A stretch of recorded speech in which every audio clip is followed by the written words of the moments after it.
أو جاريان جیاوازی نێوان سەقیم لەگە مەریضی چییە؟ فەرمون.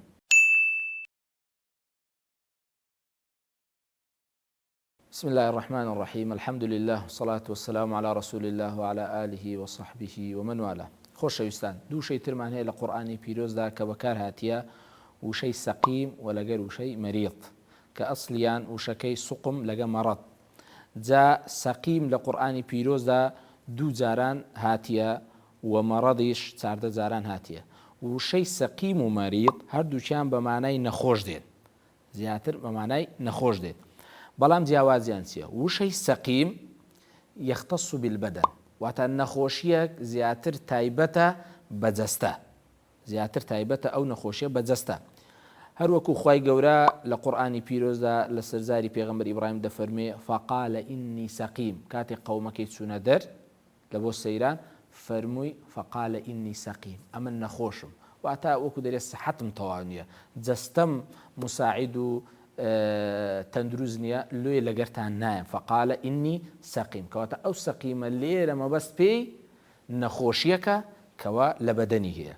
و هەروەها لە چیرۆکی پێغەمبەر یونوسیش خوای گەورە لە قورئانی پیرۆزدا دەفەرمێ فنبذناه بالعراء وهو سەقیم، بە هەمان شێوە وشەی سەقیم کەواتە مەبەست پێ لێرەدا مەبەست پێ بەدەن و جەستەیە. بەڵام مەڕەد یاخود وشەی مەریض کە بە نەخۆش دەگوترێ مەریض واتە نەخۆش، وچی باسمان کرد چاردە جاران لە قورئانی پیرۆزدا هاتیە، ئەوش هەر لە بۆ نەخۆشی هاتیە. بەڵام جیاوازەکەی لەگەر سەقیمی ئەوەیە مەریض لە بۆ نەخۆشی مەڕەد یاخود لە بۆ نەخۆشی هەم جەستەیی بەکار هاتیە لە قورئاندا، هەم لە بۆ نەخۆشی دڵ و دەروون و نەفسیش.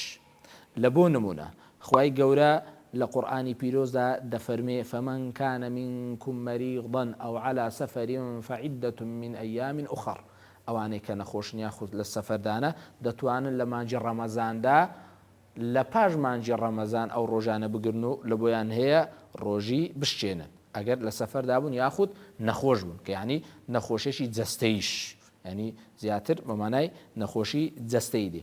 بەڵام جاری وا هەیە مەڕەدی قەلبە. لە بۆ نمونە خوای گەورە کاتێک باسی منافقین دەکاتن دەفەرمێتن فی قلوبهم مەڕەد، لە دڵیان نەخۆشی هەیە. خۆ جەستەیان عیبی نییە، جەستەیان زۆر چاک و تەواوە، بەڵام نەخۆشیەکەیان دڵ و دەروونە، وەکو کوفر و حەسەد. جا وەچی باسمان کرد مەڕەد لەگەر سوقم زیاتر نەخۆشیەکە لە بۆ لاشە و بەدەن، بەڵام مەریض هەم لاشە و بەدەنە هەم ئەمراضی قلوب و نفوسیشە. وصلى الله على سيدنا محمد وعلى آله وصحبه أجمعين.